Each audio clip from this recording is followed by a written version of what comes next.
Salut à tous, de retour sur la chaîne RC Mumuse. On va refaire un deuxième unboxing, un spécial.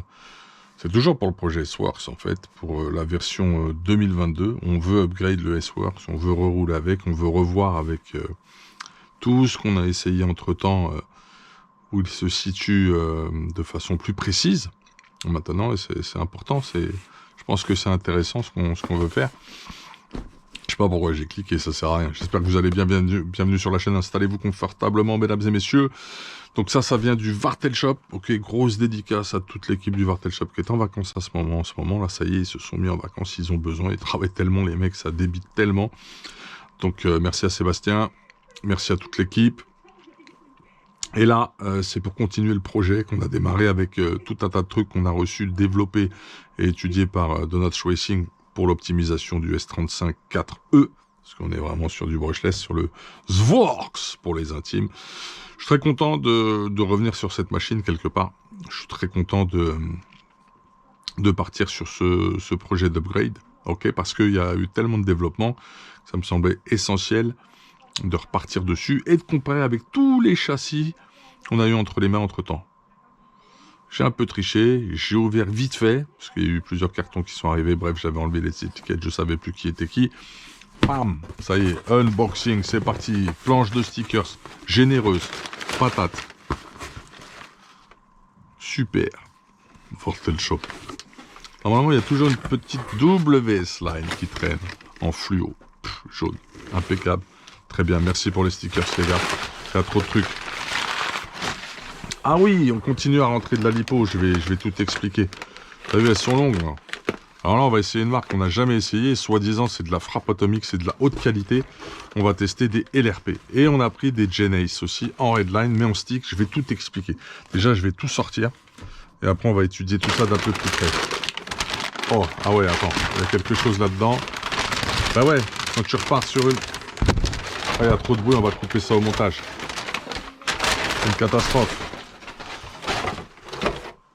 Falcon. Et ouais, quand tu repars sur un projet S-Works, il te faut une carreau. Ils ont une bonne carreau avec une grosse cabine bien large et tout. Ça donne de l'avant, mon poteau. Elle est plutôt pas mal en qualité. Donc, il nous fallait une nouvelle carrosserie S-Works pour les intimes. La Falcon, mon pote.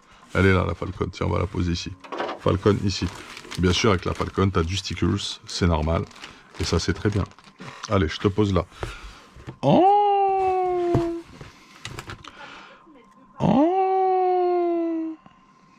Ah, il y a plein de trucs là. Bon, on va tout sortir, on va voir ça après. On sort tout en vrac. Allez hop. On sort tout en vrac, on sort tout. Tu vas voir, c'est des trucs, c'est de la frappe chirurgicale.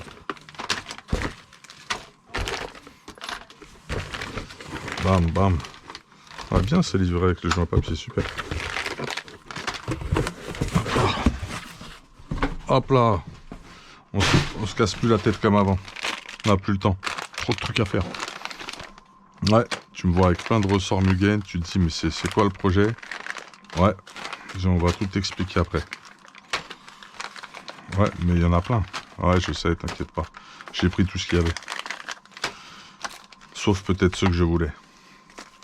Tu vas comprendre différentes choses. Parce que là, il y a des nouvelles choses aussi pour le S-Works. Les nouveaux trucs, on va les mettre là. Les trucs old school, tiens, du ressort encore, super. J'ai pris ceux de boîte, hein, direct, hein, du médium, hein, tu vois. J'en ai pris deux, ils sont réversibles, mais je t'expliquerai pourquoi. Parce qu'en général, pare-choc, j'en ai besoin de nouveau.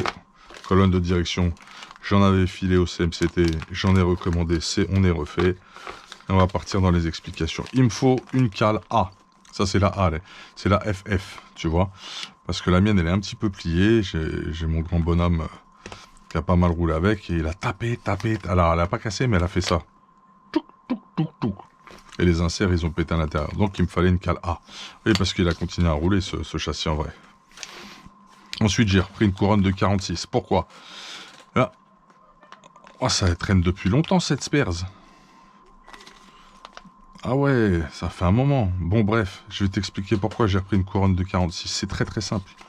La mienne est usée, j'ai du 47, j'ai du 48, je veux pas passer dessus, je veux rester en 46, et c'est pour tirer plus long, t'as compris. Tu montes le pignon, tu baisses la couronne, tu prends de la patate, tu prends de la VMAX. Ah, c'est ça, je crois. Je suis allé un peu vite, là. Je pense que c'est ça, les gars. Il me semble bien. Il y a le joint papier qui est fourni avec, c'est génial, ça. Donc, une couronne de 46, parce que la mienne, j'ai l'impression qu'elle crée une usure prématurée sur mes pignons moteurs. Donc, je change la couronne, je change le pignon moteur, je change le couple. 46T, c'est parti. Ça, c'est bon. T'as compris, on est en train de le refaire, le S-Works. Attention, voici un nouveau développement de chez SWORKS. Ah ouais, ça n'a plus rien à voir. Donc, je t'explique, la calcée, elle était un peu relou des fois. Ah ouais, c'est vrai, on avait une petite faiblesse dessus. Je te l'ai dit, je te le redis, je te le redirai encore. Il n'y a aucun châssis qui est parfait de A à Z, à 100%, quelle que soit la marque. Ça n'existe pas. Certains ont des centres de roulis différents. Le secret est dans les centres de roulis, je te le rappelle. Ok. Et dans la ligne qui se fait du train avant au train arrière, en passant par les centres de roulis, c'est des points fictifs qui se rejoignent partant de plein d'ancrages et de paramètres géométriques sur le train avant et le train arrière. Faudra qu'on développe ce sujet un jour ensemble, tiens, justement, avec des schémas, des trucs et tout. Ça serait intéressant. Donc en fait, bon, il y avait un besoin d'optimisation. Bah, c'était pas non plus une fragilité débile, hein, ok. Mais bon, hein, des fois, c'était un peu relou et du coup, ça enchaînait la cellule avec et c'était pas cool. Là, ils ont créé la référence SW338114. Ok, c'est du T7075, c'est du très très bon. Ils l'ont appelé l'Intensity Rear Front Lower Suspension Plate. C'est un nom un peu balèze quand même. Mais en tout cas, je peux te dire qu'elle est radicalement, totalement différente. Donc en tout cas, tu vois, ils ont fait le boulot, je t'ai dit, S-Works, SWORKS. Ce qui est bien avec eux, c'est que ça évolue tout le temps, et ça c'est top. Donc ils ont fait une nouvelle cale C, tu vois. C'est la, on peut l'appeler la RF si tu préfères aussi. Et là, on va être pas mal avec celle-là. Là, je suis content, ils ont fait le boulot. Et ça, c'est important pour notre SWORKS version 2022. C'est pas terminé. On va péter du bac-lipo de foufou. On mettra bien sûr nos scratchs renforcés Kevlar, qu'on trouve en WS-Line sur le Vartel Shop et en Donuts, chez Donuts Racing, t'as compris. Et là, ça c'est les nouveaux bac-lipo, ok, tout en carbone, d'accord, c'est ce qu'on va équiper sur notre S-Works. Nos bac-lipo sont fatigués, notamment l'avant. Il est temps de changer, ça c'est un avant. Et tu vois que là, quand même, il y a de l'épaisseur au niveau matière. Donc, c'est intéressant. Donc là, nos scratchs, ils vont bien passer normalement. Ok. Je vois que c'est collé à la cyano plus vissé. Ok. Ça devrait être Kostopovich. Et puis, on a bien sûr les petites cales pour mettre la Q+ vers l'avant ou vers l'arrière qui sont fournies avec eux-mêmes en finition carbone. Donc on va aussi le pimper un petit peu, le rendre beau gosse, le PPR. Donc ça aussi, ça fait partie des évolutions. Ça, je crois que c'est du développement à Vartel Shop, ça. Bravo à eux là-dessus. Eux aussi, hein, ils développent des pièces. Ouais. Donc ça, c'était nécessaire. Et puis, on a les bavettes en V2, qui sont de boîte maintenant, dans les kits. Alors, les bavettes V2, c'est les mêmes, sauf que là, regarde bien. Ici, là, tu vois, tu as un petit carré de matière, okay, qui va se mettre juste derrière l'insert. Ça va lui donner plus de force sur les impacts et les chocs. L'axe va moins traverser et péter l'insert. Donc ça va prémunir et donner une meilleure durée de vie à nos inserts sur nos problèmes de pilotage parfois. Bref, voilà. Donc tu vois, du matos réel, sérieux, pour upgrade tout ça. Ensuite, pourquoi on a pris des ressorts Mugen? Et franchement, on a pris toute la frappe. Et je crois qu'il me manque... il me manque les... Alors, je t'expliquerai pourquoi. C'est parce qu'en fait, je veux essayer, je veux avoir dans mon setup tout un tas de ressorts Mugen parce que de temps en temps, je vais faire des essais à un moment donné. Je vais essayer de bien maîtriser les différences que donnent ces ressorts. On peut les monter sur plein de châssis, c'est un peu universel, tu vois. Et le principe, en fait, c'est qu'on va, en plus des pistons et des viscosités, sur nos émulsions ou sur nos montages à membrane, ce qu'on veut, c'est réussir à optimiser aussi l'amorti en travaillant sur les ressorts. Voilà, donc j'ai pris du Mugen parce que c'est des ressorts qui sont référents dans le milieu. Ok, je le dis pas, mais il y en a plein qui mettent des ressorts Mugen sur pas mal de marques de châssis, hein, pour ne pas les citer. On s'amuse, on plaisante, c'est un kiff le modélisme, la RC, ça va. C'est du sport méca, mais on n'est pas chez Ferrari, on se calme. Et donc l'idée, voilà, c'est d'essayer tout ça et de voir un peu ce que ça va nous donner pour optimiser notre pack, l'amorti de nos véhicules. Donc il me manque quand même, je pense, 2 références. C'est des références que j'ai données à un poteau, et je crois que c'est les références magiques. Il me manque peut-être des 85, je sais plus combien. Faudra que je vois, je vais appeler un petit spécialiste du sujet qui a roulé longtemps avec ça. Il me dira ce qui me manque. Mais je dois être pas loin d'être bien là.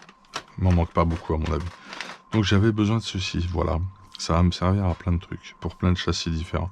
Ça fait partie du côté optimisation de cette histoire et d'avancer dans la maîtrise des réglages et des préparations de châssis. Pour vous satisfaire, messieurs. On a pris... Alors pourquoi est-ce qu'on a pris des sticks? Parce que ça n'a rien à voir avec le projet S-Works. C'est pas du tout ce qu'on va charger comme lipo dessus. Par contre, ça, je peux te dire que j'avais besoin déjà d'essayer ce type de format. Ah, j'ai pris du 8002. Ah ouais, je cherche l'autonomie là, je suis énervé. J'ai 8002 moi là, ou j'ai fait le fou? Attends, bouge pas, je vais te dire ça tout de suite. Ouais, c'est bon, j'ai 8002. Non, mais c'est là que tu fais ta commande, tu te plantes. Bon, ouais, c'est super finition, hein, tu connais. Donc c'est quand même ultra quali les Genesis, il n'y a pas de problème. Donc j'ai pris la gamme Redline, 130C, HV, la guerre. C'est du 2S, ok.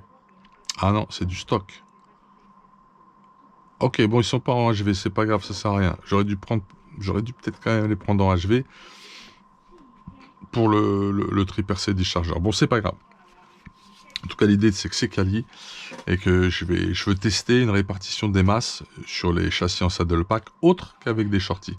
Alors, je vais tester ça sur le MP10E, je vais tester ça sur le XB8E 2021 et également sur le 2022. J'espère qu'ils vont rester en saddle pack. Donc, il y aura cette possibilité de montage sur le châssis.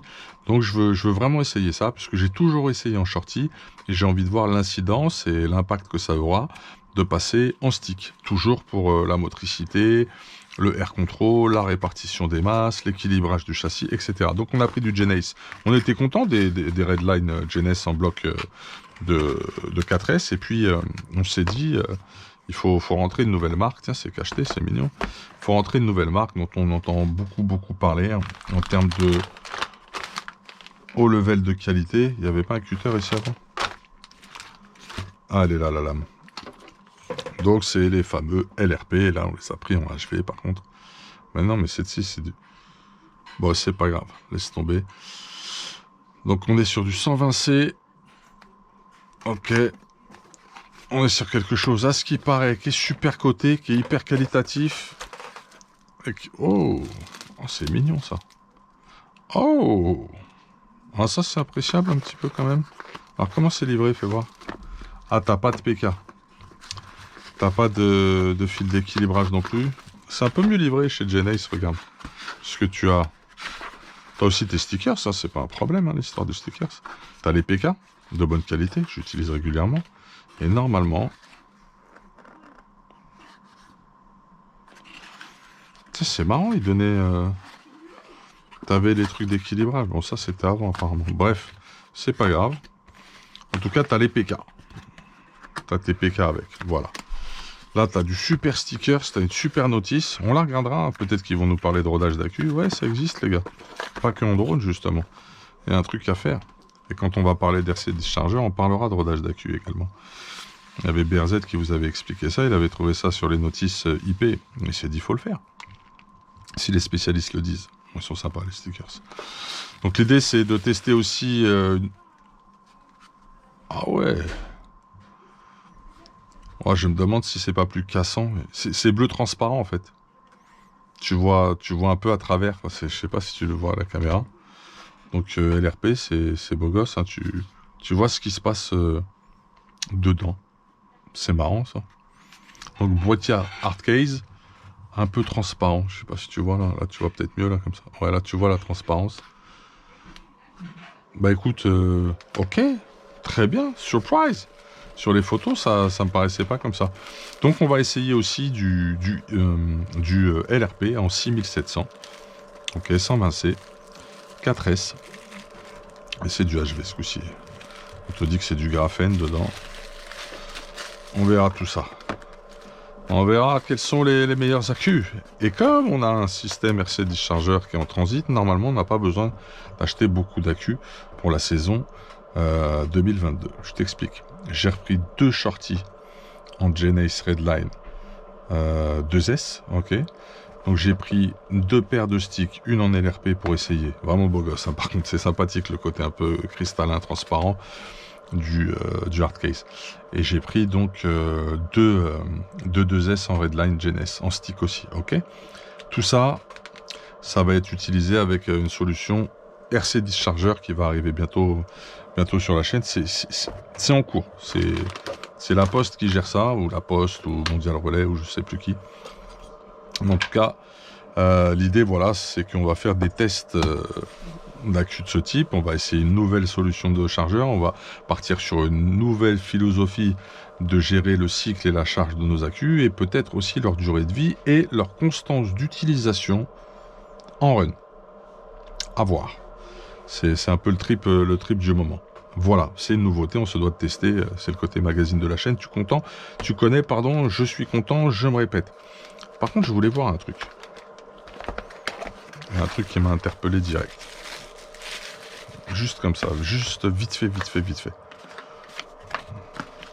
Ah ouais, c'est parce que la boîte, elle est beaucoup plus... Ok, c'est exactement le même format. C'est pas le même poids, hein.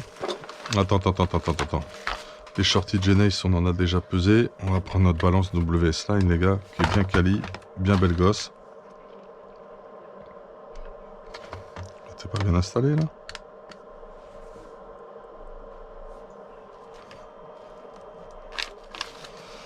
« 268. Et là, normalement, on est plus lourd puisqu'on a plus d'autonomie. Ouais, c'est pas non plus de ouf, hein. On est à 299. Ok, on est un peu plus lourd, c'est normal. Très bien. Mais c'est pas mal quand même. C'est pas mal quand même. Voilà. Donc l'idée, c'est de voir un petit peu comment ça va se passer avec la solution Discharger. Donc le pari, c'est t'achètes pas beaucoup d'accu, on voit si tu peux tenir la saison. Normalement, sur une journée, tu tournes avec 1 ou 2 packs. De quoi faire 1 ou 2 packs en cycling, et ça devrait bien le faire. Je préfère faire comme ça j'ai pas le trou d'un quart d'heure, je peux encore plus enchaîner, surtout si les températures sont basses et qu'on peut se déchaîner en brushless. Voilà mon frérot, j'espère que ça t'a plu, j'espère que tu as eu des idées pour ton S-Works, et de toute façon on fera le montage de tout ça, ok, on fera la prépa ensemble, du S-Works, on va le refaire intégralement avec tout ce qu'on a reçu de chez Donuts et du Vartel Shop, on va tout refaire, on va partir pour une nouvelle aventure. Et ça, c'est cool. Je sais pas si on va faire une carreau d'entraînement. Je vais pas embêter BRZ encore, là je reçois des nouveaux le carreau. Je sais pas. Attention au nez, faut pas que je perde le nez là, il est là. On perd les nez avec BRZ, c'est notre spécialité. Voilà les gars. Bon, vous étiez sur la chaîne RCMU, ça faisait super plaisir de vous présenter tout ça. 2 unboxings différents mais qui se complètent concrètement. On aura l'occasion d'en reparler. On va remettre le S-Works sur les rails et de fort belle manière avec tout un tas d'évolutions et de développement de chez S-Works, de chez WS Line, Vartel Shop et de chez Donuts. Vous étiez sur la chaîne RCMU, j'espère que vous avez apprécié. Big up, hey!